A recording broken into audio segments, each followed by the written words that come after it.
that was really easy, and it was a quick way to kind of preserve our food because we had such a small growing season that my idea was I wanted to have something in the middle of winter to remind, because I'm a southern boy, so I wanted to be reminded of the summer in the middle of winter and making our own herbs, because that was a good way to do it. But herbs are very expensive in the store, correct?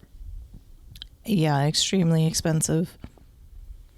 So we started doing that, and the way we did it is we would cut the herbs off the plant. And then I remember we didn't have AC in our house. It was hot. So we would tie a string around the stalk and we would just hang them upside down and let them dry. Yeah, I mean, when you live somewhere where year-round you can grow fresh basil or cilantro, it's great to be able to just walk out to the porch and take a cutting. But anytime you've got fresh herbs that you're just trying to keep around the house, they're going to wither or mildew before you can usually eat them all. So the drying process really isn't that difficult. It's literally just drying out the herbs, and then we use a coffee grinder, like a coffee bean grinder, and we'll put the herbs into that if I want ground rosemary or ground up basil, and then just put them into jars once they're totally dry. And I did that with mint. So this isn't the recipe of the day, but if you want to grow mint, you have to keep it separated from the rest of your garden because it will take over. So I had made its own bed for spearmint and peppermint. And then as they grew, I would harvest them, dry them, and then I would grind those up and mix them together in about a 1-to-1 ratio and make a tea out of it. So we really put a lot of miles on our coffee grinder with that. It was a pain to pull the leaves off, but it wasn't too bad, and it was saved a lot. I mean, I still have, I don't know, probably half a pound of tea in there. So, I don't have to buy tea for a long time. So and you can get real creative with the different things you grow for tea. I imagine you could do hibiscus tea fairly easy if you wanted. I was going to say, and not only just edibles, but you can also get into drying things like lavender. Chamomile you could use for tea, but you could also use for scented things like scented pillows or any sort of aromatherapy that you may be doing at home as well. Man, I'm glad you said that. I need to do chamomile next year. I did that. I still have some chamomile because you harvest the flowers from the chamomile, and then you just save those and steep them like tea. But that's a good one too, because you don't need anything to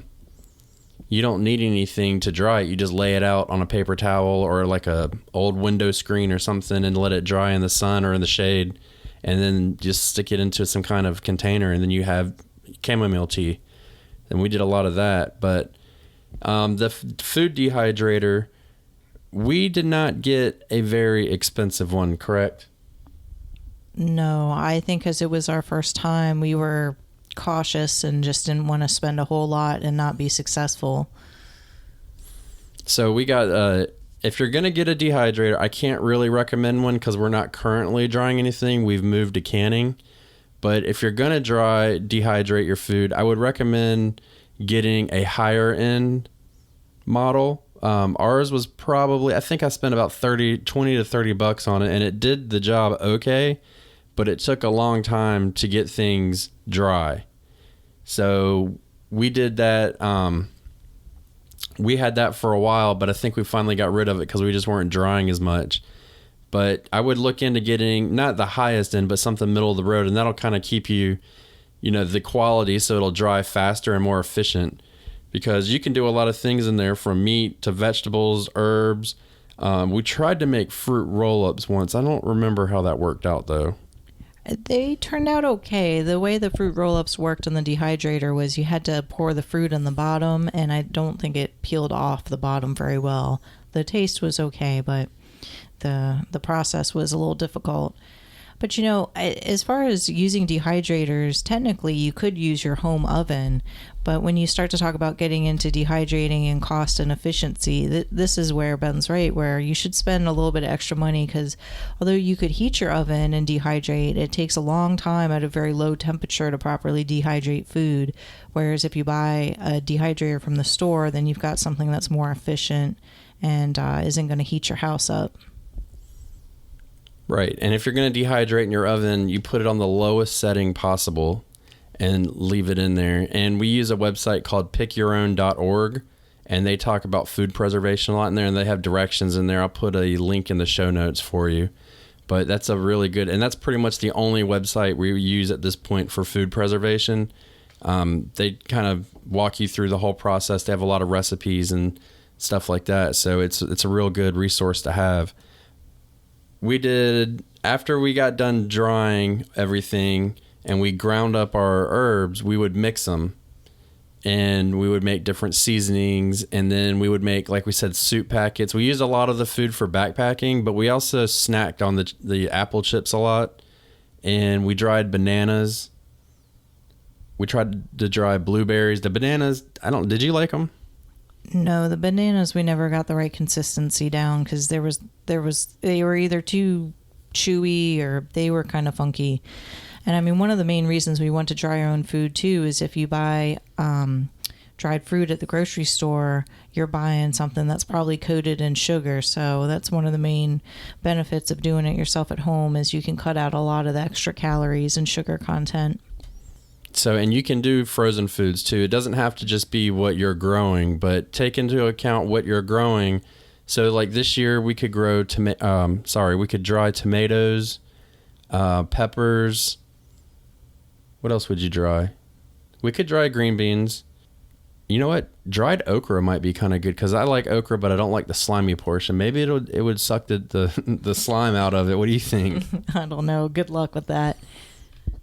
We got to get the studio situated because I'm looking over my shoulder and make my eyes hurt. But so let's see here.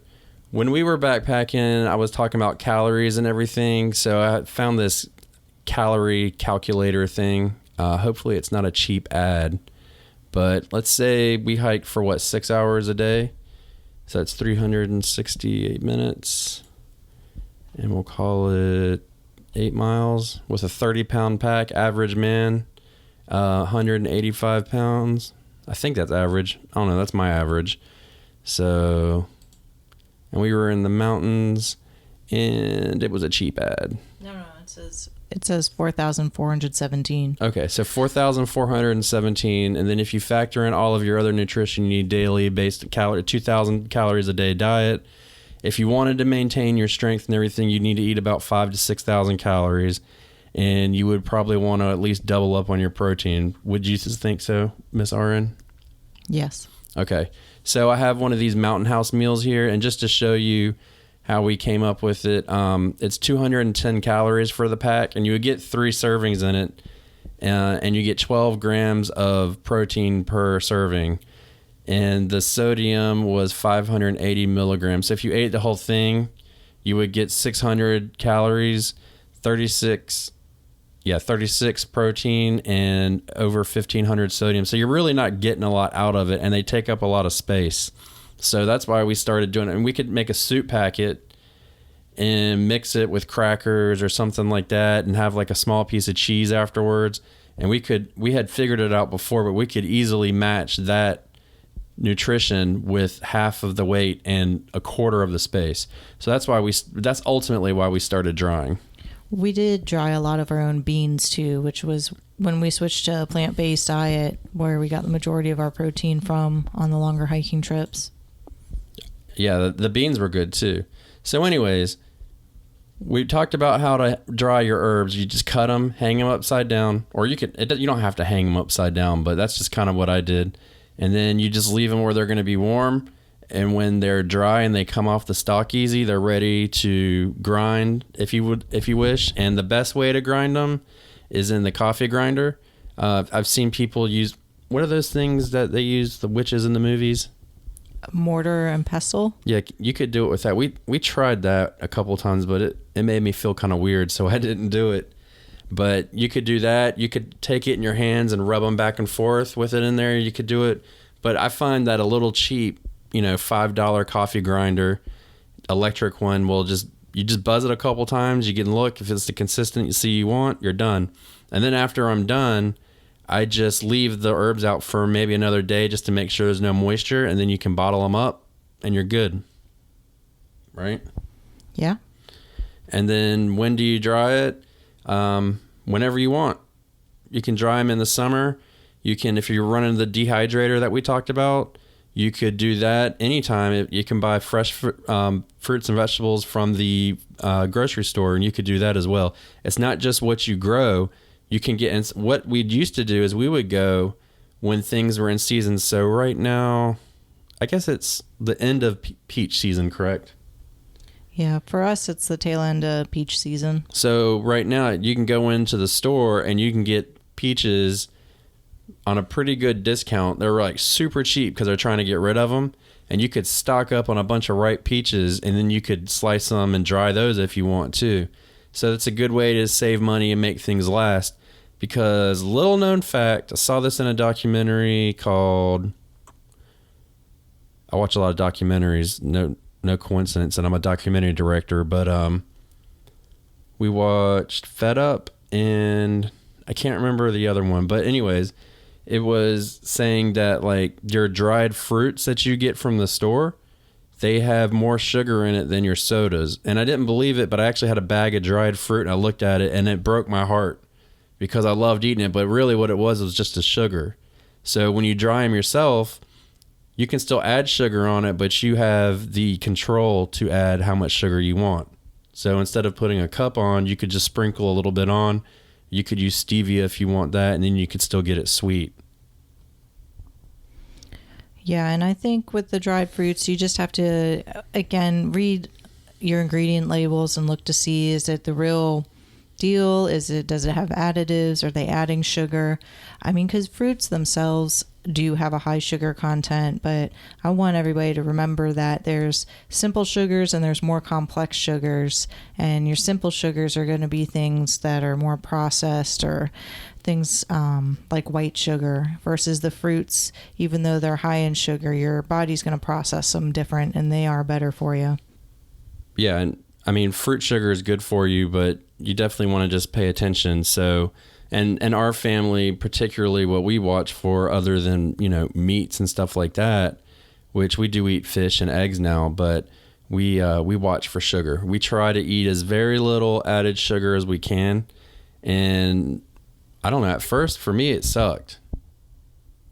I'm a sugar fiend, so I'm not going to lie, but I mean, I always tell people when I'm up at the hospital, nobody's gotten diabetes from eating too many strawberries, maybe too many strawberry Pop-Tarts, because we're talking about sugar and fat. So how delicious would a Pop-Tart be right now? I don't know. I bought them for the last backpacking trip we took, and they honestly weren't that good. Yeah. And that's the thing too, is once you stop eating that sugar, it's nowhere near as good as you thought. So, and so the type of, I just looked it up, the type of dehydrator we had a Nesco, and it's okay. And what they are, if you haven't seen one, they're typically square or round with multiple layers of, like, I don't want to say screen. It's a plastic tray that looks like a screen. And then you can just stack multiple levels of food up and dry it. And it'll typically have a knob on it. But when you look at the cheap ones, and then if you go, I mean, I'm looking at one here, a $78 one versus a $50 one, which isn't a big difference. It's got temperature. Like the other ones will say like fruit, vegetable, meat setting. This one actually has the degrees on it, and the plastic, the trays you can see through while they dry. So you could actually see how your vegetables or your whatever you're drying is looking. So you don't have to keep opening it and closing it, which that's not a bad deal. We might have to get one. Only problem is it's in Celsius, and I'm not big on my Celsius.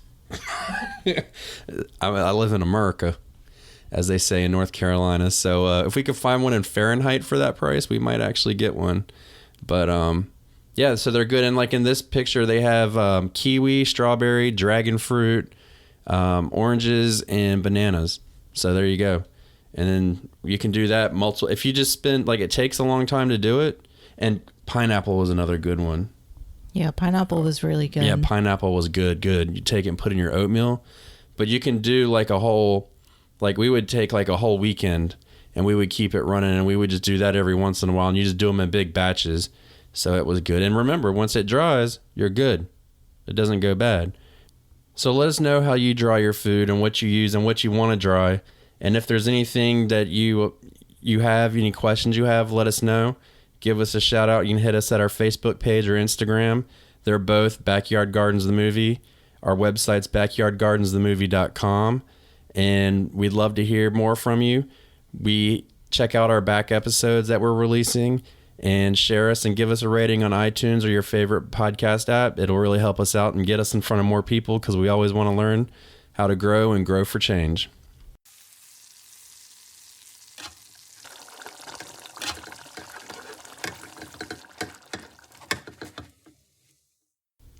And our recipe for today is going to come from my lovely wife, Kelly, and she's going to tell us whatever it is. I don't know what it is. This is a surprise. So this recipe is a rosemary thyme lemon and garlic herb mix.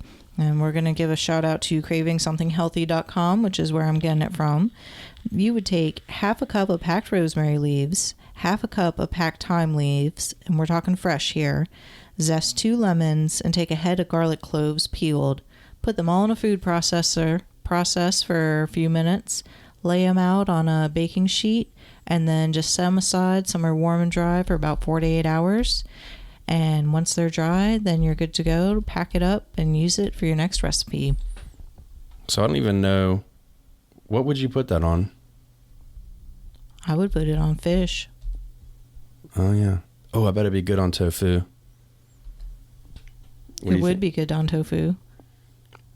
Right, and if you're a chicken eater, it would be good on chicken. Yeah, so it's kind of like a rub. Yeah, a savory rub. And can you put it in a shaker and shake it on your food? If your shaker had large enough holes, you could. You can get those at the Dollar Tree, by the way. Don't forget about the Dollar Tree when you're doing this. It'll save you a lot of money. So, and then if you're going to use dry herbs, there's a conversion. It's 1 teaspoon. If you need, just looking real quick on Martha Stewart, says if a recipe calls for 1 tablespoon of fresh oregano, you only need 1 teaspoon of dried. So if you're going to use dried herbs, you cut it down by that much. So it's 1 tablespoon of fresh equals 1 teaspoon of dried. Why would that be? I don't know, but I'm just going to add this in here that I am a natural born baker, and until I met my husband, I really couldn't cook. I thought I could, but I really couldn't, and I certainly couldn't season food. She's learning.